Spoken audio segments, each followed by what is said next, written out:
Hello students, मैं हूँ पूनम और आज मैं maths class 10th chapter 10 exercise 10.2 का क्वेश्चन नंबर 9 करने जा रही हूँ।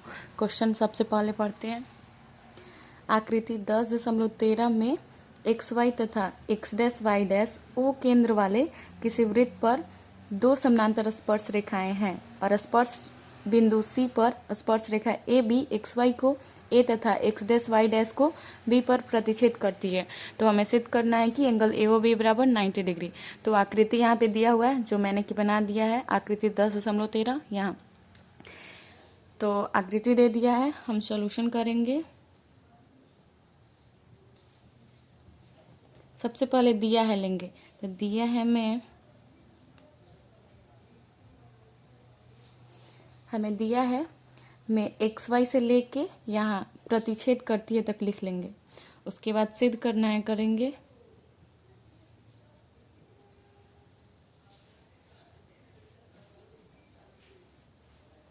सिद्ध करना, हमें क्या सिद्ध करना है? Angle A O B equal to 90 degree. चलिए इतना हो गया। अब हम एक यहाँ रचना करते हैं।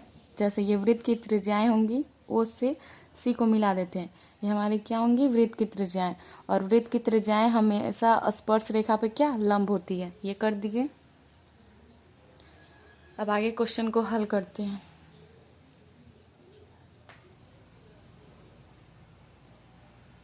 प्रमाण त्रिभुज ए ओ पी, यानी अब दो ट्रायंगल यहाँ बन गया, त्रिभुज ए ओ पी और त्रिभुज ए ओ सी। ये और ये दो ट्रायंगल बन गया। अब ये दोनों त्रिभुजों में चलेंगे, यानी त्रिभुज ए ओ पी तथा त्रिभुज ए ओ सी में।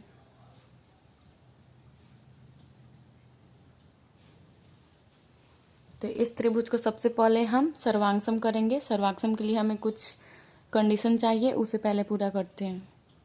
तो पी ए बराबर सी ए, ये क्या है? पी ए और सी ए स्पर्श रेखाएं हैं। हमें जानते हैं 10.2 थ्योरम से कि स्पर्श रेखाओं की लंबाई बराबर होती है। प्रमेय 10.2 से।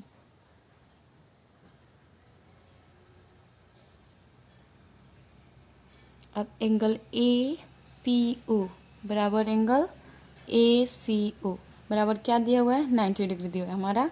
पी पे 90 और सी पे, तो इसे लिख लेंगे ए पी ओ और ए सी ओ इक्वल टू 90 डिग्री। ये हमारा हो गया।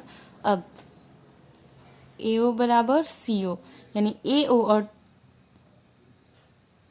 ए ओ बराबर ए ओ, ए ओ बराबर ए ओ, यानी ये दोनों ट्रायंगल में है, इसलिए ए ओ बराबर ए ओ ले लिए।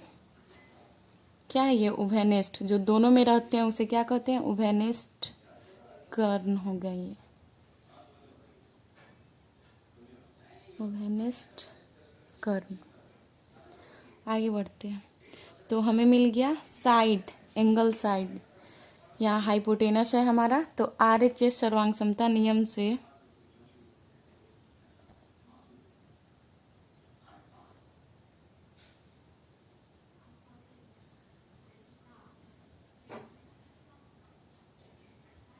आरएचएस सर्वांग समता नियम से त्रिभुज ए ओ पी सर्वांगसम हो गया त्रिभुज ए ओ सी के।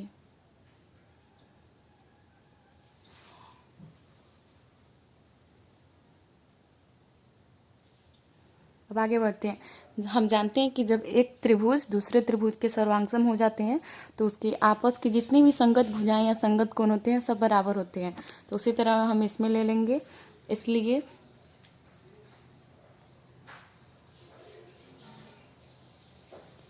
एंगल पी ए ओ बराबर एंगल सी ए ओ, यानी एंगल पी ए ओ बराबर सी ए ओ, यानी इस त्रिभुज का ए और इस त्रिभुज का भी ये दोनों एक दूसरे क्या होंगे? बराबर होंगे।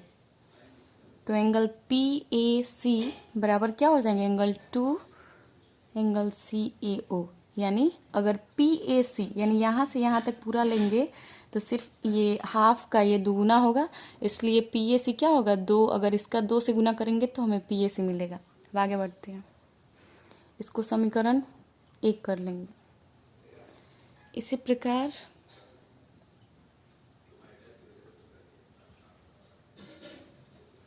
इसी प्रकार हम जिस प्रकार इस और इस त्रिभुज को लेके सर्वांगसम किए हैं वैसे ही ये भी हो जाएगा। तो हम सर्वांगसम करके ज़्यादा स्टेप नहीं बढ़ाएंगे, सीधे करते हैं आगे। त्रिभुज BOQ सर्वांगसम हो गया त्रिभुज BOC के। जब ये त्रिभुज इसके सर्वांगसम है तो इसके भी संगत कोण बराबर होंगे, इसलिए एंगल OBQ बराबर हो गया एंगल CBO के। सेम ऐसे ही लेंगे, QBC बराबर हो जाएंगे इसके दुगुना के। तो एंगल QBC बराबर हो जाएंगे एंगल CBO के। इसको समीकरण 2 कर लिए। यानी यहाँ से ये पूरा इसका, अगर ये पूरा हमको निकालना है तो इसका दुगुना करेंगे तभी निकलेगा, वैसे ही हम कर लिए। अब समीकरण 1 और 2 हमें प्राप्त हो गया। अब आगे चलते हैं।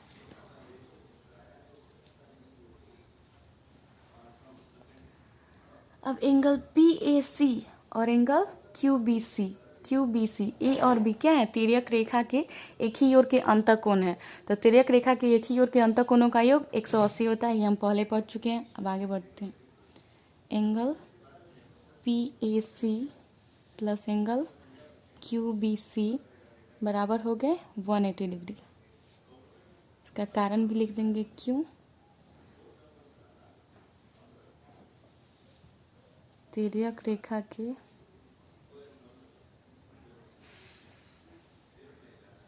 एक ही ओर के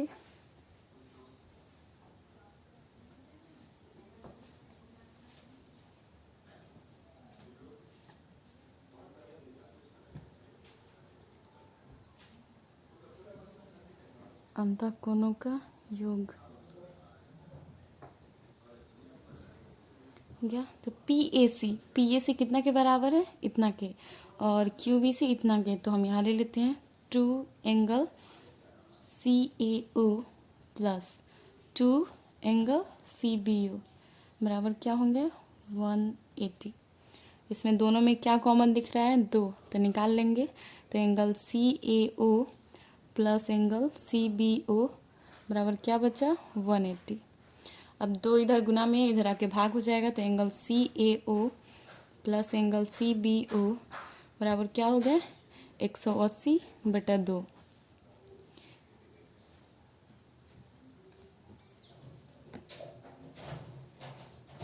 अब आगे करेंगे angle CAO plus angle CBO बराबर क्या आ गया? कट गया तो 90 डिग्री। हमारा 90 हो गया। आगे बढ़ते हैं। हम जाते हैं त्रिभुज के तीनों कोणों का योग क्या होता है? 180। तो हम त्रिभुज के तीनों यानी इस ट्रायंगल में लेते हैं, यहाँ से लेके यहाँ तक, यानी एंगल O, एंगल A और एंगल B, OAB त्रिभुज के तीनों कोणों का योग 180। तो एंगल O, एंगल A और एंगल B कितना के बराबर होंगे? 180 के। तो इसे ही लेते हैं।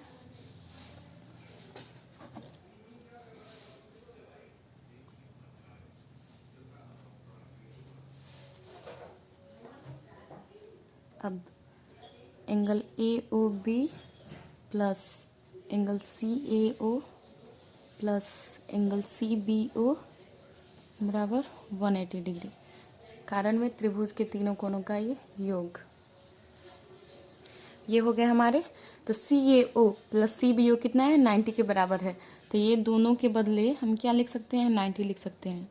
तो एंगल AOB प्लस इन दोनों के बदले 90 बराबर 180 आ गया। तो angle AOB equal to 180 minus 90। Angle AOB बराबर 180 में से 90 गया 90 डिग्री। हमें क्या सिद्ध करना था? सिद्ध करना है कि एंगल AOB बराबर 90 डिग्री। तो यहाँ पे हमारा आ गया एंगल AOB बराबर 90 डिग्री। प्रूफ।